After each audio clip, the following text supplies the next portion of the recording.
हाँ, चलिए सुनाइए। चलिए, वो इंटरव्यू में उन्होंने कहा था कि मैं थका हुआ हूँ, बेहद थका हुआ। मैं पैदा होने से पहले से ही थका हुआ हूँ। मेरी माँ मुझे अपने गर्भ में पालते हुए मजदूरी करती थी। मैं तब से ही एक मजदूर हूँ। मैं अपनी माँ की थकान महसूस कर सकता हूँ। उसकी थकान अब भी मेरे जिस्म में है।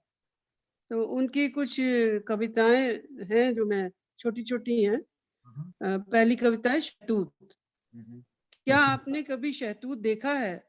जहाँ गिरता है उतनी ज़मीन पर उसके लाल रस का धब्बा पड़ जाता है। गिरने से ज़्यादा पीड़ादायी कुछ नहीं।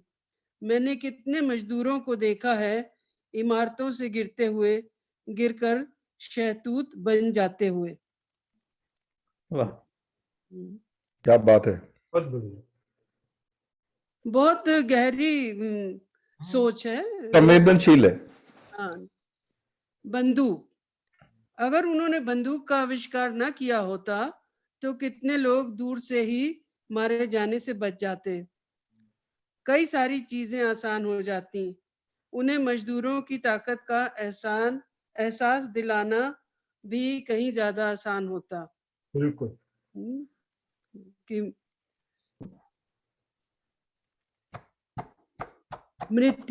मृत्यु का खौफ।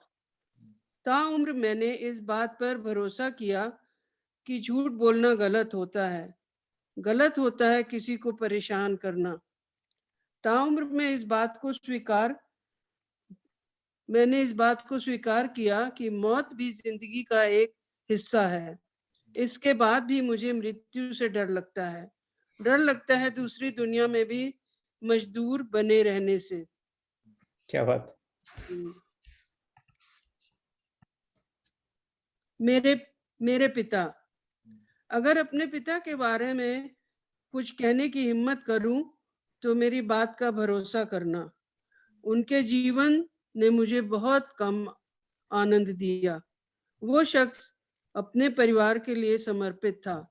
परिवार की कमियों को छिपाने के लिए उसने अपना जीवन कठोर और खुरदुरा बना लिया और अब अपनी कविताएं छपवाते हुए मुझे सिर्फ एक बात का संकोच होता है कि मेरे पिता पढ़ नहीं सकते।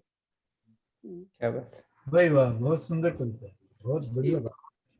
गहन बात है। ये खजाना कहाँ से मिलता है आपको रमनी जी? ये सब फॉरवर्ड आते भैया हैं। फॉरवर्ड, लेकिन आपके पास में समझदार लोग फॉरवर्ड करते हैं, मतलब ऐसा नहीं है। हाँ हाँ हाँ, हाँ, अच्छा। सब हमारे पास तो बस गुड